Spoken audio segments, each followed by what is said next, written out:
name is Carlos Vivas. I'm from Atlanta, Georgia, and this is my story. In the year 2015, it was May 2015, one morning I wake up, I went to my living room, I opened the curtains, it was sunny day, beautiful outside. I went to my sofa, I got the control remote and turned the TV on, and there's the news channel. So I'm seeing the news that there is a massacre in a school and they killed some kids, so I feel really bad. And in that moment, I turned off the TV and I said, you know what? This is it, God. I cannot watch this horrible news. Like every time that I turn the TV on, is something bad happening. Like how this guy is gonna kill this kid. And I feel really bad. I say, like, if you don't explain me right now why this happened to this kid, I don't want to believe in you anymore. And in that moment, my cellular phone rings. And I grab the phone, and it was one of my best friends. And he said, Carlos, what are you doing this next weekend? I said, like, nothing. Why? Well, it's Memorial Day in the United States. So we're going to Panama City Beach in Florida. So we're going to the ocean. I said, like, yeah, do you want to come with us? I said, sure. So my family is coming from out of town. We're going to go all together. To make this story short, we went to Florida, to Panama City Beach. We went to the first beach, and it was full. And then my friend said, like, let's go to another one. We go to another one, it's full. We go to a third one, it's full. And I said, you know what? I know a place that is not going to be this full. It's called San Andreas State Park. So let's go there, and it's going to be less crowded. So when we arrived to San Andreas State Park, it was one of my first times going to this park. I knew you can get a boat going to an island called Shell Island. So we immediately went to the information office. We paid for the tickets. We grabbed the shuttle bus to take you to the marina. From the marina, we went to this island called Shell Island. When we arrived to the Shell Island, it was a sunny day, blue skies. It was all beautiful.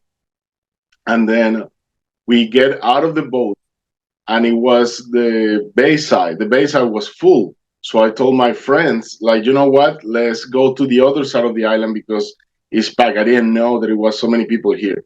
So we start walking around the island. This is a circular island. So we start walking around the island to go to the open ocean side. So when I'm walking to the open ocean side, there is a guy standing with 5 kids, and the guy called me and said, excuse me, sir, excuse me, where do you think you're going?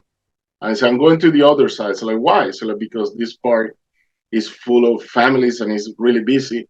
So I'm going to the other side, it's more quiet.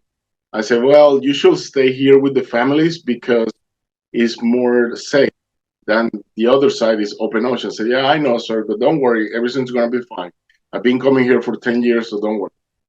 So he said, okay. I still walking and going to the other side of the island. When we arrived to the back of the island, it was empty. There was nobody there.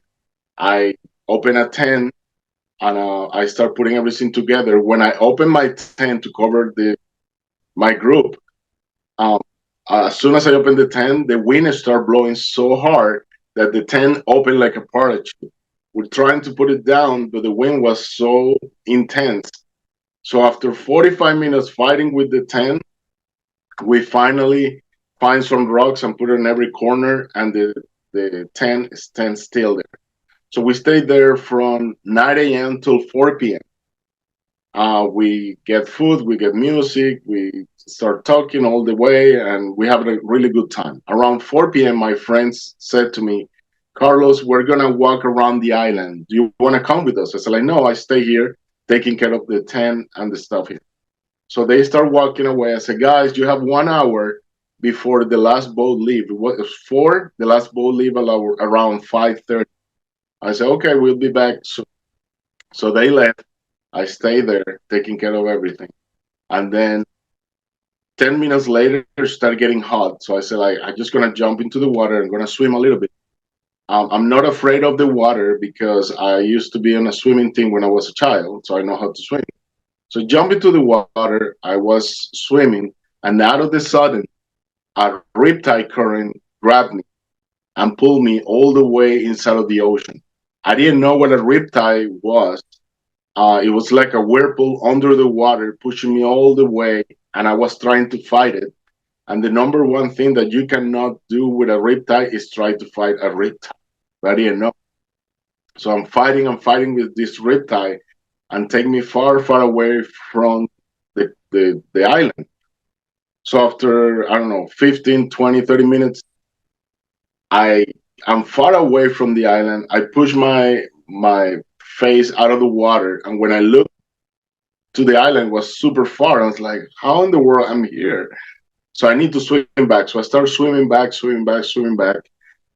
And every time that I pull my head out of the water, I'm farther and I'm farther. It's like, what's going on? What's going on was the riptide still pulling me in the ocean. So I start fighting like, no, no, no, I need to get out of here. I need to get out of here. But every time again that I pull my head out of the water, I'm farther and farther. And for more than I want to fight, this thing is like impossible to get out of this, you know? And a few minutes later, I start getting cramps on my arms, on my leg. And I knew at that moment that that's going to be it. I'm going to die right there. And I said, you know what, God? I never thought in a million years that today is going to be my last day. But if today is my last day, before I go, I just want to say thank you.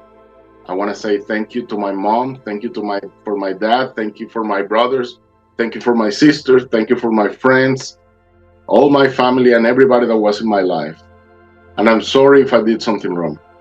As soon as I said this in the water, behind me I heard a voice from the heaven that said, ask for help. So I look everywhere and I don't see anyone. I was like, what?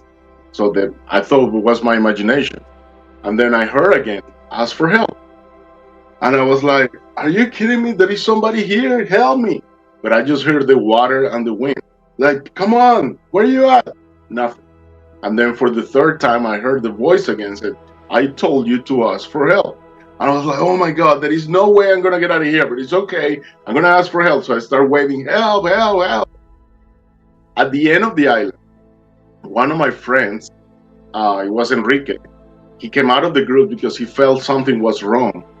So he went to the tent, he didn't saw me. He went back all around the beach, he didn't saw me. So he went to the top of a hill, on some rocks, and he climbed it, and he saw me from the top of the hill. And he started waving, Carlos, here, I'm gonna call 911, hold on. He come down off the hill, but he didn't went and call 911. He went and grabbed some lifesavers, some tubings. He go to the top of the hill, and he dropped the tubings, but the wind was against him, so all the tubings was flying back to him, to his face. I was like, oh my God, this is not working. Hold on. Let me call back people from the other side. So he run to the other side of the island. He started bringing people that was boarding the boats going back to Panama City. A lot of people come. 6 guys jump from the rocks, and everybody starts swimming my way. And I don't know, 5-10 minutes pass. Nobody can reach me because the riptide is still pulling me far, far away. And after, like I said, 8-10 minutes, everybody starts turning around. It's like, what is they're turning around? And then I hear a thunder. And when I look back behind me, I see a lightning on the water, and the sky was turning black, and it was turning really dark. And I was like, oh my God, a thunderstorm. And that's what everybody was turning around, because it was really getting really bad. And I said to myself, of course, they don't want to save me if they don't want to risk their life too, like this thunderstorm come behind me. So at that moment, I said, you know what, God, if all these people is leaving, I'm ready. From this moment, whatever you want, I don't want to fight anymore. From this moment, I'm going to surrender. And every time that I'm telling my story, I tell people how many times in our life we have to surrender. We have problems with our family. We have problems at work. We have problems at school with our wife, with our kids, anything. And we fight and fight and fight. And the only thing that we have to do is surrender. And in that moment, I said, just do whatever you have to do. I'm ready. And in that moment, a huge wave came and crushed me all the way under the ocean. So when I was under the ocean, I open my eyes and I see far, far away a big black shadow that's coming my way. So at that moment, I saw like, oh my God, it's a shark. So I'm going to die right here. He's gonna bite me. He's gonna eat me. So I covered my face. I was like, oh my God, I'm just waiting for the bite. And then this thing come from under the water, grab me by my stomach and push me all the way up. And when I go out and I look this thing, guess what it was? I was surprised. I couldn't believe it. It was a huge dolphin. So I was like, what? I start crying. I grabbed the dolphin by the tail. The dolphin stayed there with me. He didn't move. And that was amazing for me. Like, wow. I just was watching his eyes. I was like, how do you save me? Like, wow, this is a miracle. This is amazing. So I'm grabbing the dolphin, stay there for like 5, 10 minutes. Then a feature boat show up in front of me, like 25 foot away from me. So he said, son, I can save you, but I cannot get close to you because the thunderstorms is producing huge waves. And if I go to you, I'm going to hit you with my boat. So I'm going to throw you a rope. So he threw me a rope. I grabbed the rope and I went to the boat. But when I get to the boat, I hold the rope and I take an air like, because I was super tired, right? So the guy started screaming at me, like, what are you doing? What are you doing? I said, like, sir, I'm exhausted. I've been here for a long time. I said, yeah, but you don't know what is happening to me. I said, like, what? What are you talking about? I said, my boat is sinking. I said, what? What are you talking? I said, like, yes, I have a pump in my boat, but my pump stopped. So all the water from the waves, they're getting inside of my boat, and my whole boat is getting floated. So hurry up, go to the back. There are some steps on the water, climbing and jumping inside of the boat and come next to me. So I just go to the back. I see the stairs on the water. The dolphin is still next to me. I climb the ladder and I jump inside of the boat. When I jump inside, the water was like this inside of the boat. So I was like, oh my God, sir, do you have any buckets so I can take the water out of the boat? I said, like, we don't have time for that. Come on, sit down next to me. So I sit down next to him. He put a towel on me. I was shaking. I was like speechless. And so he started talking to me. He's like, okay, son, are you okay? Are you fine? I said, like, yes. Okay, let me start going around the island to the other side. I said, okay. So where is your family and friends? It's like, everybody's there, sir. What happened? I said, like, well, I was swimming and a riptide came and grabbed me all the way here. And then he said, let me ask you a question. Where are you from? I said, I'm from Atlanta, Georgia. What about you, sir? And he said, I'm from Atlanta, Georgia, too. I said, what part? And he said, I'm from Norcross. And I said, I'm from Duluth. Duluth and Norcross in front of each other. So I was like, what? We're neighbors and we're in another state? This is crazy. And in that moment, he said, oh my God, look behind you, look behind you. So when I looked behind me, guess what it was? The dolphin was jumping behind the boat. So he grabbed his camera and he started filming the boat, the dolphin. And then he's like, oh my God, this is amazing. So he's going around the island. The dolphin is still following us, jumping behind the boat. When we arrived to the base side of the island, he said, okay, son, I have to leave you right here because I need to fix my boat.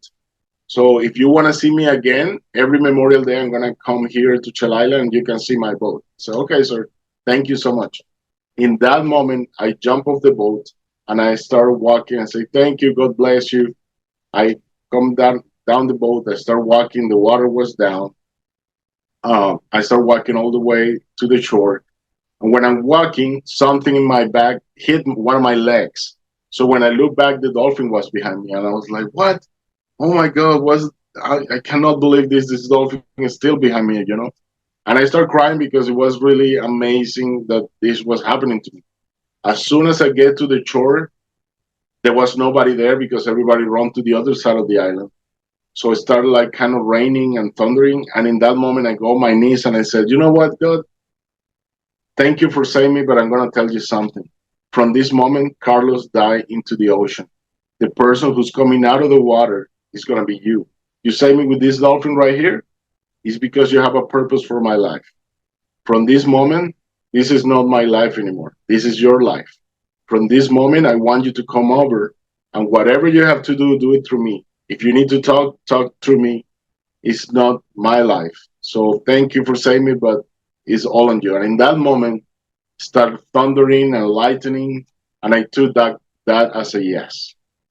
After that happened, people started running from the other side of the island. Everybody started hugging me. Everybody started crying. The police arrive. They take me back to the to the island office. So we take a boat, go back to Shell Island. I mean to San Andreas State Park. When we arrive to San Andreas State Park, they take me to the main office. I speak with the managers, tell them what happened. They ask me like, "What happened?" So like, "Well, you don't have a red flag on the island that said the ocean is dangerous. You don't have lifesavers, and the sign that is what is a riptide. You know, I didn't know what a riptide was. And next time that could help somebody else. You know, what about the 6 guys that jumped? They could die too. So just be careful for next time." So they apologize. After that, my friends asked me and everybody that was there, "What do you want to do?" I said, like, "Let's go to a church because right now I feel this was a miracle and I need to pray and I need to say thanks to God, you know?" So we get out of the island, the national park, San Andrew, and around the park was a big church. So when we park, we come down, it was a Catholic church called Fatima. So when we get out of the car, go to the main entrance of the church was closed, but outside of the church was a chapel on a garden. So everybody that came from the national park with me and my friends, we did a circle and we hug each other and we start praying. So we pray for like 20 minutes. After we pray, everybody asked me, "What do you want to do now?" It's like, "Could you take me back to the hotel? I'm tired. I just want to get something to eat, take a shower, and go to sleep." So we do that. Went back to the hotel. I took a shower. I get some dinner, and I go to sleep. As soon as I put my face on my pillow, I have a vision. I have an epiphany. I never have this in my life. So in this vision, I open my eyes. I'm on the third floor of a cruise on the Caribbean. So I'm grabbing the handrails on the third floor. And in front of me is a blue ocean, blue skies. The breeze is touching my face. It was amazing. But then at the end of the ocean, I see a tsunami rising, coming my way. And I was like, "Oh my God, tsunami, I'm going to die." So in that moment, I cover my face like, "Oh my God, no, no, no, no, no." And then 5, 10 minutes passed, 15 minutes passed, nothing happened. And then somebody come behind me and touch me and said, "Hey, Carlos, wake up." And I was like, "I don't want to wake up." And I said, like, "Why?" "Because it's a tsunami coming right now and we're going to die." And then he said, "You're not going to die with me. You're never going to die with me." I said, "Who are you?" I said, "Look at me." I said, like, "No, I'm afraid. I don't want to know who you are." I said, "Come on, look at me." So I take my hands out of my face. I look back and I see this being that I felt was Jesus in my heart. So he was taller than me. He had a white robe and light was coming from his face. And then he said, "Close your eyes, please." So I closed my eyes. He hugged me from behind, passed like 10 seconds. And then he said, "Open your eyes." So I opened my eyes and he said, "Welcome, welcome to heaven." I was like, "Oh my God, this is heaven. This is mean like I'm dead."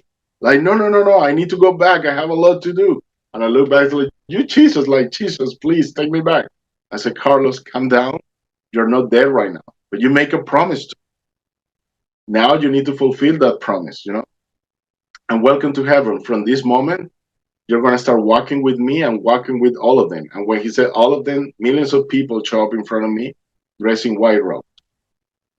In heaven, what I saw was like a huge, like a golf course. It was a green grass, super green, beautiful, and hundreds of thousands of souls dressed in white robes, and they were glowing.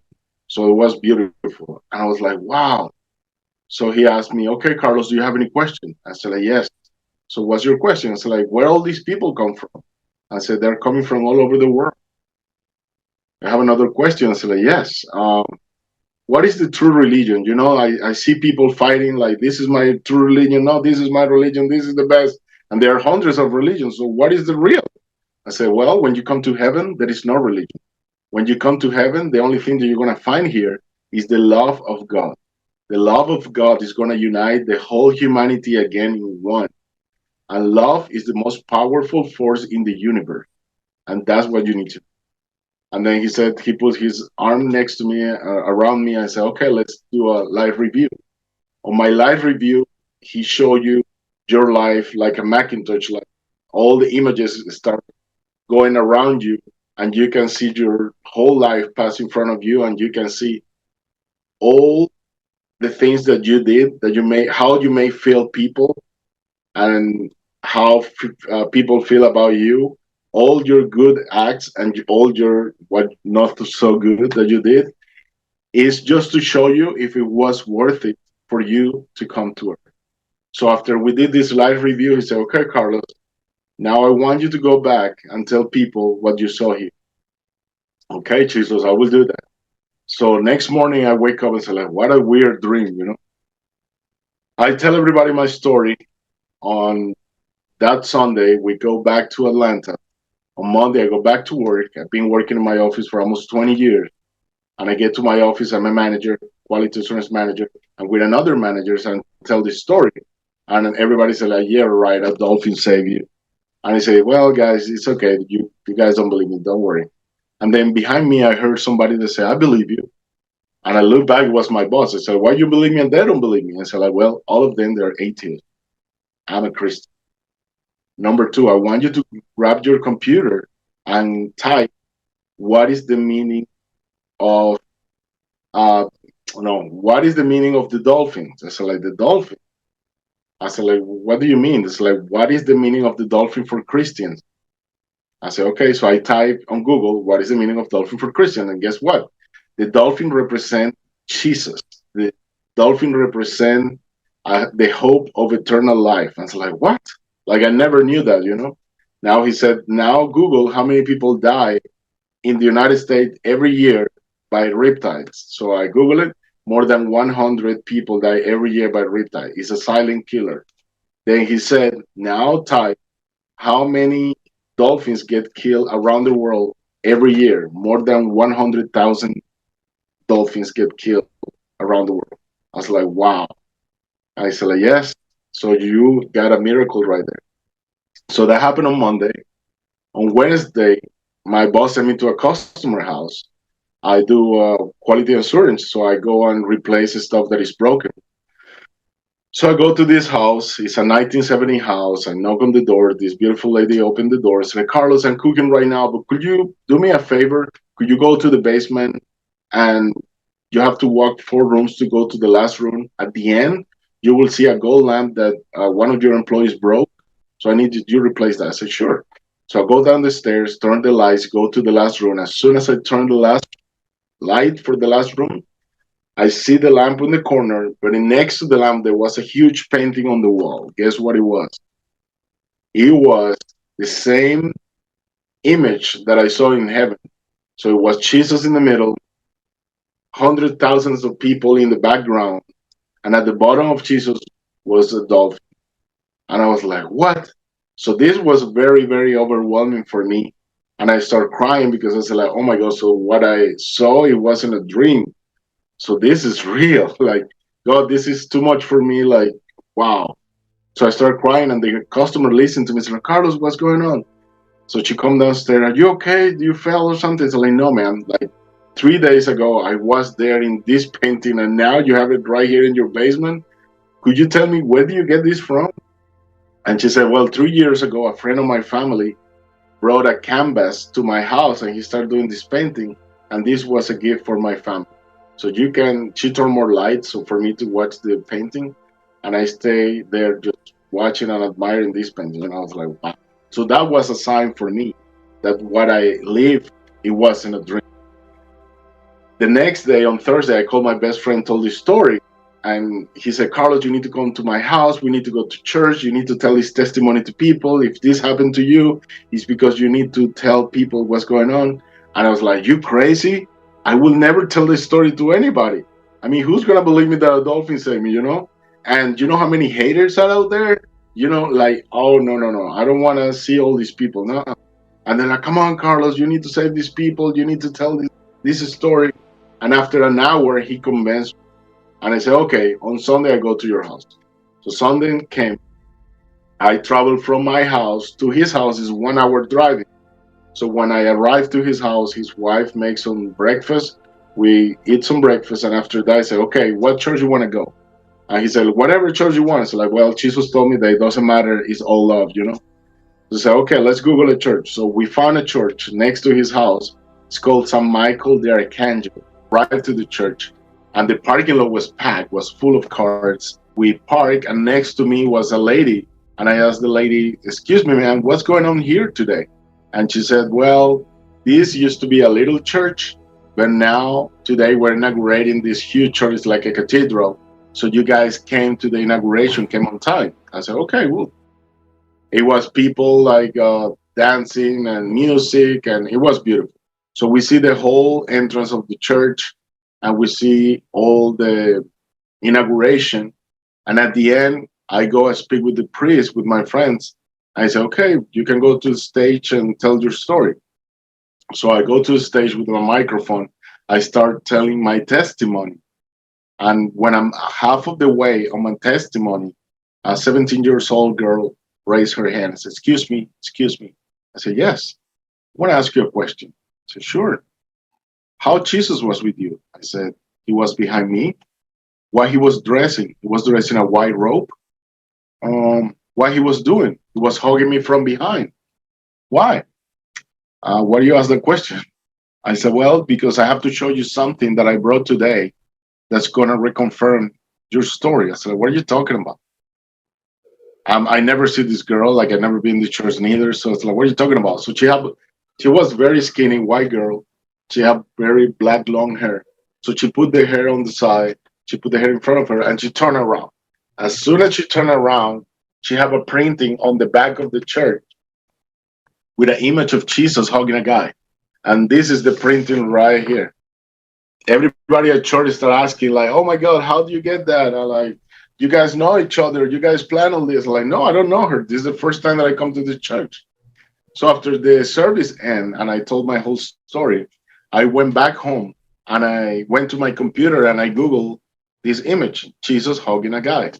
And it came with a story, a real story. In the year 1992, a famous painter, his name is Thomas Blackchair, he's an American painter. He started doing fasting for 2 weeks. And he was praying all the times to God to let him paint the image of Jesus. So when he was painting, he said half of the weight of the painting, the Holy Spirit showed up and said, "Thomas, it's a nice painting, it's beautiful, but you need to tell people what is the meaning of the painting. So you need to write a book and explain everything on the painting." So he did. He wrote a book and he put the painting on the book. This is his book. It's called Forgiven.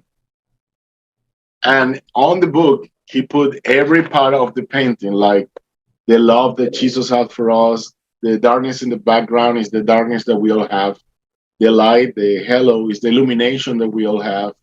The strength that Jesus grabs us all the time. More than 98% of people around the world have childhood trauma. And they need to forgive 3 people. Number 1, their parents. Why their parents? Because it doesn't matter if they mistreat you, they abuse you, they didn't like you. Anything that happened with your parents, they did the best they could to give you the best you have. They didn't have a manual to raise kids. Number 2, you need to forgive your inner child, because whatever happened in your childhood, nobody could help you, nobody could hear you. You was afraid, you didn't know what to do. So it's not the fault of that little kid inside of you. Number 3, you need to forgive all the people in your circle of family and friends that somehow then harm your life. When you forgive your parents, your inner child, and the people that harm you in your life, you're not forgiving them. You're forgiving yourself. From this moment, you open your heart and you throw away all the hate, all the resentment, and all the poison that been eating you for years inside of you. From that moment, it's like you have a balloon with a string and you cut the string and you let the balloon go. You're free. From that moment, you are free from all this bad stuff. And from that moment, you start living your purpose. Because Jesus told me everybody came on to earth with a purpose. Nobody came here without a purpose. And what is the biggest purpose on earth? It's called service. Why service? Because when you leave this world, you're going to take your house, your car, your Bitcoin, your money. You're going to take with you is how many people you help how many people you fed, how many people you give shelter, how many people you give advice. What was the blueprint that you left in this world to help other people? Look, Mahatma Gandhi, Martin Luther King, Princess Diana, Mother Teresa, what they did was service. Doing now to help other people in your community, in your family, and people around you. So when the time arrives that you're going to heaven and they ask you what's worth it for you to go to earth, how many people you help, how many people you give advice, so you feel proud of yourself as a human being. I say, well, I feel proud because I did all this, and you know that you're going to be happy with yourself and content with yourself. It took me 5 years to believe all this. So I have a lot of miracles. I'm writing two books right now. One is called Divine Miracles, and the other is called I Found Jesus in Vegas. It's real stories. And so on my way to discover everything that was happening to me, I started asking God, like, if this is real, I want something tangible. I don't want to know that I'm crazy, So one of my experience was I went to, after I asked this question, I was praying every day. I went to a supermarket, and I found one of my friends that I have a year without seeing him. He invited me to his house because that day was his birthday. So it was like 12. I arrived to his house around 2. And then in the middle of the party, he said, Carlos, I want you to give me my gift. I said, what is your gift? I said, it's your story. I want you to tell everybody in my party your story. I said, like, brother, it's your birthday. Are you kidding me?